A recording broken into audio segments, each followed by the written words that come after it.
don't believe everything you've heard. Today, we address some common myths across our industry about sustainable aviation fuel. From the National Business Aviation Association, this is Flight Plan. I'm Rob Finfrock with your trusted source for business aviation news and information. SAF, biofuel, SAF. By whatever name you may call it, sustainable aviation fuel, partially derived from any of a number of renewable feedstocks, has been a growing part of business aviation for more than a decade. And thanks to efforts by NBAA, fuel suppliers, aircraft and engine OEMs, and others across our industry, awareness and use of SAF continues to expand as operators recognize its substantial benefits toward reducing greenhouse gas emissions. Now, despite the amount of time SAF has been around, however, there continues to be a few myths, half-truths, and even outright falsehoods about these fuels. And today, we've assembled a panel of experts who know firsthand the true effects from SAF in aircraft and engines, and about the fuel's tremendous potential to help our industry become carbon neutral by 2050. We'll begin with Charles Etter, a staff scientist and technical fellow at Gulfstream, who's responsible for the manufacturer's environmental strategy and regulatory affairs. Now, Charles, I checked my notes, and you and I first spoke back in 2013 for an article I was working on back then about what we then called biofuel. So clearly, sustainable aviation fuel has been around for some time. But for those who may still be wondering, what makes SAF different from conventional jet fuel? Or perhaps a better question, is it actually so different? Let's talk about conventional fuel first, conventional Jet A.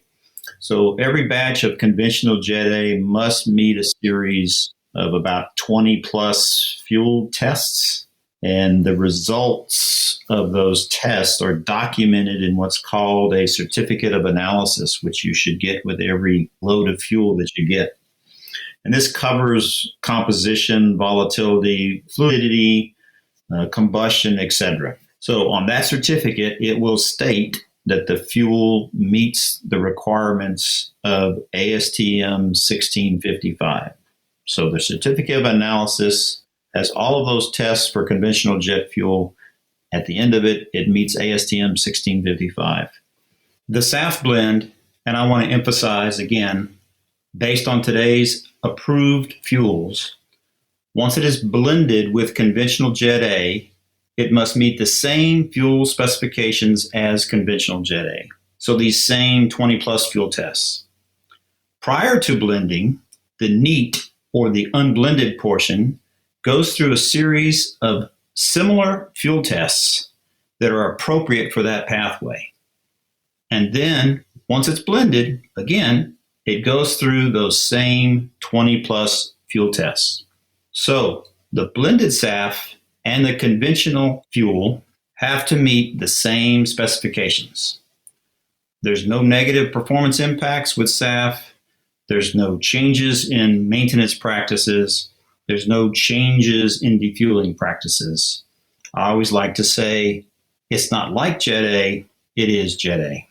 And just to drive this point home, Charles, it's compliance with that ASTM standard that ensures SAF functions identically to straight Jet A in business aircraft. Exactly. And you will find that in the airplane flight manual under the limitations section, it will tell you, the list of approved specifications for fuel that's approved for that airplane. And of course, ASTM 1655 is one of those specifications. For how long has Gulfstream used SAF? Gulfstream has been working with SAF and using SAF basically since 2011, so over 10 years now.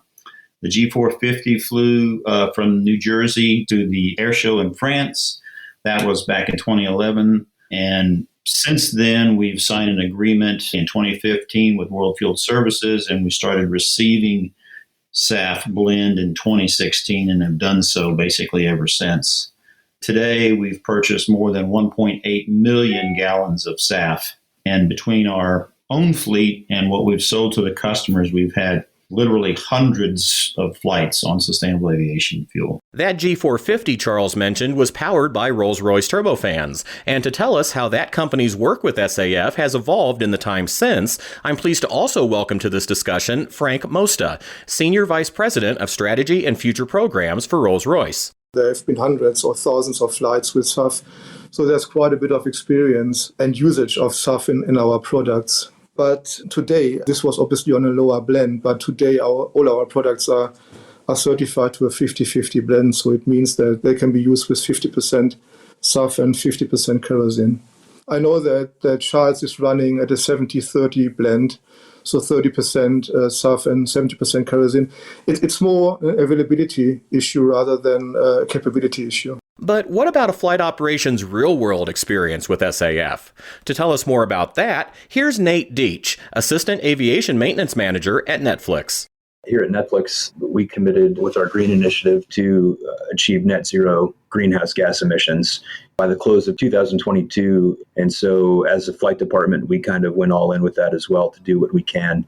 And so when a SAF blend became available at the Burbank Airport, we started using that exclusively on our corporate shuttles, which are our turboprop aircraft primarily. And since then, since we started using that and tankering fuel with those aircraft, we found that there are no extra maintenance requirements going into it. We weren't sure. We didn't have all the answers. I didn't have a relationship with Charles and Frank yet. So there were a lot of unknowns for us. But we do know that because of the lower sulfur content and less aromatics in the blend, that the engines burn cleaner, and they have not caused any extra maintenance for us. Coming up, we'll tackle some more myths out there about SAF.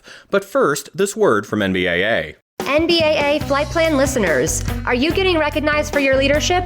NBAA now offers certificates and other credentials in safety, sustainability, and more. Visit NBAA.org to apply today. We're back now with Nate Deach, Frank Mosta, and Charles Etter, and our discussion about some common myths lingering in our industry about use of sustainable aviation fuels. And now let's bust a few of those myths. Charles, does SAF lead to increased microbial growth in aircraft fuel systems? That's a good question, Rob. I think there's been more of those kind of questions lately. Maybe some people think somehow it's enhanced because the neat fuel is coming from an alternative source, maybe an agricultural waste. I'm not sure exactly why there's this connection, but there seems to be more questions about microbial growth. So I'm going to back up just a little bit and talk about conventional fuel and that specification that I mentioned. So back in 2009, the fuel specification was changed to allow more FAME, it's called fatty acid methyl esters, in conventional Jet A. So in other words, there was a maximum limit, and that limit was increased. That was back in 2009. A couple of years later, we began seeing, so around 2011 or so, we began seeing more evidence of microbial growth in some of the airplanes. I think there's a piece of this that is linked to the change in the specification. But your question is, does it make it worse or better, basically? I don't have any reason to believe that microbial growth is any better or any worse when you're using a SAF blend versus 100% petroleum. The front end of the refining process is adapted for this feedstock, but the rest of the process is similar to the traditional crude refining process, producing physical fuel molecules that are basically pure hydrocarbons. So there's no extra material that comes through this process just because you're using SAF. Maybe that's the concern. Since this meets the same fuel specs, it's completely a drop-in fuel. It is fully fungible. And maybe, there's a confusion. Maybe some people have had issues with a biodiesel or an ethanol, and they think that the SAF has similar characteristics, and it does not. My understanding, it is more about handling and storage when we're talking about microbial growth, and the introduction of water and other particulates in the fuel tank.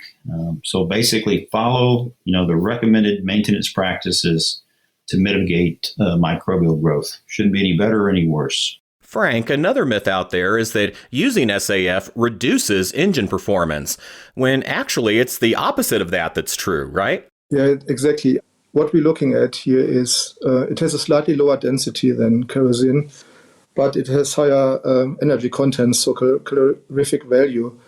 And we have tested quite a number of engines now on ground and in flight with 100% SAF, basically a HEFA-based SAF. And what we have seen is that the engines, not significantly, but performing better. But the other thing which we have seen as well is that the emissions were better as well. We did a flight with an Airbus A350 with an XWB, where we actually measured the emissions, and it turned out that the emissions were better than with kerosene, which is fairly obvious because Nate said it, that it's less aromatics than sulfur, so it burns much cleaner. And then again, the ground test and the flight test with our flying test bed of the Trent 1000 showed also on a business aviation engine, the Pearl 700, that operability and burning and so forth is not affected at all by this fuel. And your carbon emissions drop as you increase that percentage of SAF blended with Jet A. Yes, absolutely. Because obviously, as cleaner you can burn, as less emissions you have. Nate, another myth out there that we already touched on, but it's worth revisiting. Some still claim that use of SAF actually damages engines. Now, we're obviously dealing with different percentages of some of the contents that make up jet fuel, but just to repeat, in your firsthand experience using SAF, it has not caused any harmful effects for aircraft systems. Yeah, Rob, I think everything that Charles and Frank have said up to this point really helped us solidify the science and the operational aspect that these engines are built to perform with Jet A. And like Charles said, for all intents and purposes, SAF is Jet A. So we've seen no problems thus far with our maintenance. In fact, like I said earlier, we were concerned going into it that we were going to see fuel filter problems. We were going to see abnormal soot or coking in the turbines, and we haven't had any of that. And because of the refining process, it is much cleaner. But we're having good luck with it. So when you're dispatching an aircraft burning an SAF blend, Nate, are there any special notations or procedures associated with that trip versus when you're using conventional Jet A? That's a great question. No, we haven't changed any of our procedures. We burn a SAF blend just like we burn regular Jet A. We do make it apparent when asked that we are doing our part and using SAF on the aircraft. We don't have any placards or decals on the airplane that say that, but it is something we've talked about. But we're very proud of the fact that we're doing what we can to use sustainable aviation fuels. What about for our OEM representatives? Frank, are there any special procedures Rolls-Royce recommends when using SAF? Not at all. As Charles described it at the very beginning, as long as the fuel is ASTM approved, it is being used like Jet A, and this is Jet A. So there's no special processes and procedures. And as I said, we obviously have certified our products to a 50-50% blend. If now Nate or Charles is coming to me tomorrow and say, Frank, we want to fly with 100% SAF, then it's a different ballgame. And obviously we need to give him a special approval. But this is only as long as 100% SAF is not part of the ASTM specification. Our products, we aim for having all our products compatible with 100% SAF by 2023. Next year, wow. Charles, you've been flying with SAF at Gulfstream for more than a decade.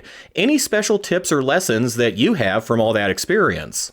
The short answer is clearly we do not, because this blend meets the same specification. But let me talk to it just a little bit more. So as background, the basic technical requirements is the fuel meets, ASTM 1655, just like conventional Jet A. But there is a process that is covered by industry, and Gulfstream is part of that process, and regulators are part of that process. And that process is the approval process for these fuels. So we are engaged in the very beginnings of the approval process. The process is actually outlined in ASTM D4054. In 2012, Gulfstream issued through what's called maintenance and operations letter to all of our customers, basically confirming that SAF is approved for use in our aircraft. So this MOL was updated in 2020, and it takes into account all the newly approved pathways, at the time. And this MOL mentions, the maintenance operations letter mentions the various pathways that are approved under ASTM 7566, and then once that it's approved under 7566, basically it's re-identified as 1655. We also have a statement in our flight manual that addresses this approval of SAF. Of course, it's in the limitations section where you find all the other specifications, and it basically says that SAF meets ASTM 1655 and it's approved for use in our aircraft. So now that we've addressed some of the most common myths about SAF, Charles, what would you tell others considering the use of these fuels in their flight operations? This question speaks to the heart of the issue.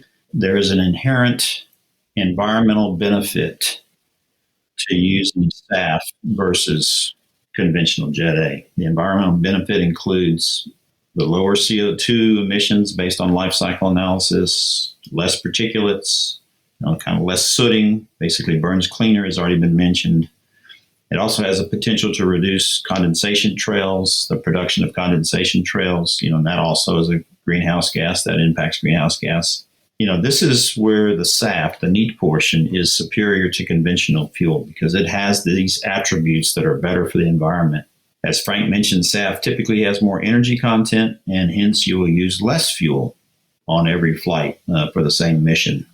And in the broadest sense, if the industry is going to meet the net zero CO2 by 2050, then SAF is really part of that answer, right? It's one of the pathways, especially for long-range aircraft.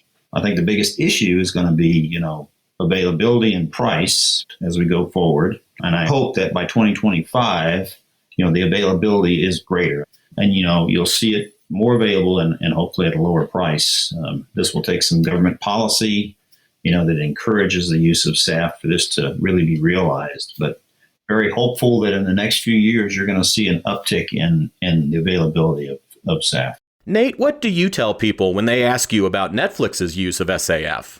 It's a good question, Rob. We're very proud of it, but it's something that we've committed to do to just clean up the environment. But, it's not what's leaving the tailpipe of the aircraft that's doing the good here, but it's in the whole production process of the SAF that will help us to achieve this net zero. So anything that we can do at Netflix to help make it a better and cleaner place to live, we'll absolutely do that. But I think it's important in having conversations with other people in the aviation industry that this is something it's not scary. It's not like new science. It's always been there, but it's something that we're doing to improve the world that we live in. And if we can do it, and our airplanes are burning cleaner and performing better, then there's an advantage to it. And like Charles said, hopefully over time and with some government regulation, the cost of SAF will come down. But as time passes and it starts to come back down and is closer in cost to Jet A, I think it'll be much more beneficial for all the operators to get on board with it. I think it's the future for our industry, and we're happy to support it. You brought up a great point, Nate, that it's not just about looking at what's coming out of the exhaust on the aircraft. It's about the entire life cycle of these fuels where we see an even greater reduction in carbon emissions. Frank, what would you like to add about the importance Rolls-Royce has placed on using SAF? We have a very strong commitment towards the environment, and we have committed to be carbon neutral by 2050. And therefore, we're pushing this. And as an industry, I think we have this responsibility as well. When you look at our technologies, we can improve the engines basically by 1% SFC performance per year. You can't really get the environmental effectiveness without SAF. So that's the reason why we're pushing SAF so hard. And we have, for example, introduced a program which is called SAFinity. And this is sort of a carbon offset program, but it introduces also SAF into the market. So with this program, we really want to push the use of SAF in the industry to make it more acceptable, available, and affordable as well, because I think as more is being produced, cheaper it will get. Even as our industry explores new aircraft propulsion methods, including electric, hybrid, and hydrogen power, the gas turbine will be around for some time to come, which is why OEMs are testing even higher concentrations of SAF, up to a 100% blend derived entirely from renewable feedstocks. It may not be much longer before we see those fuels approved for use in business aircraft. For more information about sustainable aviation fuels and business aviation, check out NBAA.org/SAF, where you can download Fueling the Future, the Sustainable Aviation Fuel Guide.